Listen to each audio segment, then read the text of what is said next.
Bienvenue dans le React Show. Quand je vous dis le monde est méchant, le monde est méchant. En fait, je suis abonné sur une page anecdote sur Twitter.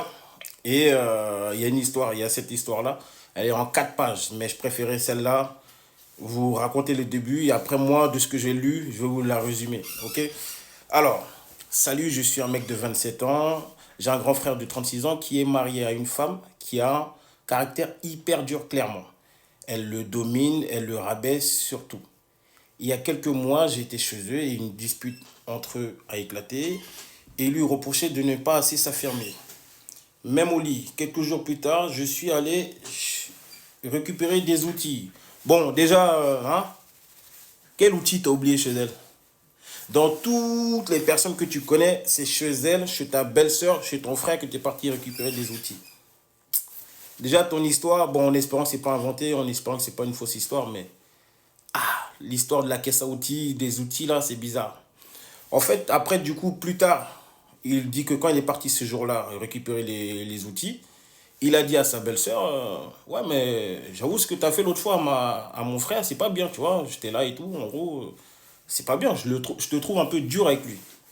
Après, en mode, elle lui dit, enfin, il lui dit, pardon, excuse-moi, il lui dit, mais je suis sûr que tu dois être dominante en fait. Genre, t'es une dominatrice et vas-y, ça se voit. Après, elle dit, ouais, oui, mais pas avec ton frère en tout cas. En gros, avec ton frère, il va jamais me dominer en gros, tu vois. Genre, elle était gênée quand elle a dit ça. Lui aussi, il a pris ça comme ça. Maintenant, un de ces quatre, ils étaient à un repas de famille, assis côte à côte, encore bizarre. Et maintenant, ils vont dans la cuisine, pas de discussion et tout. La meuf, sa belle-sœur, lui dit, mais c'est comment l'autre fois, tu vois, l'autre fois, quand tu m'as dit que j'étais dominante, tu y pensais vraiment et tout? Le mec, il dit, bah ouais. Après, elle dit, bon. Elle lui a dit, si tu penses vraiment, vas-y, viens chez moi, enfin, passe à la maison ce soir, ton frère, il n'est pas là. À votre avis, qu'est-ce que le gars, il fait? Je vous le donne en mille. Il y va, il éclate sa belle-sœur. Il éclate sa belle-sœur. Maintenant, il dit, il éclate partout, il la met bien partout, dans tous les sens du terme. Même au mariage de sa sœur, de leur sœur, il l'a éclaté là-bas.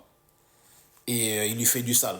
Mais depuis, en gros, il n'a pas dit, ça s'arrête à là, il continue à entretenir cette liaison. Son frère, il n'est pas au courant, j'imagine. Et il met bien sa belle-sœur. Ah, quand on vous dit le monde est méchant. Pour ça, j'ai fait déjà des posts dessus. Est-ce que vous êtes pour que votre belle-sœur ou votre beau-frère ait vos numéros, enfin le numéro de vos conjoints, etc., soient en contact, aillez les voir quand vous n'êtes pas là et tout. Voilà. Réagissez, commentez, republiez, likez. Bam, ça trappe.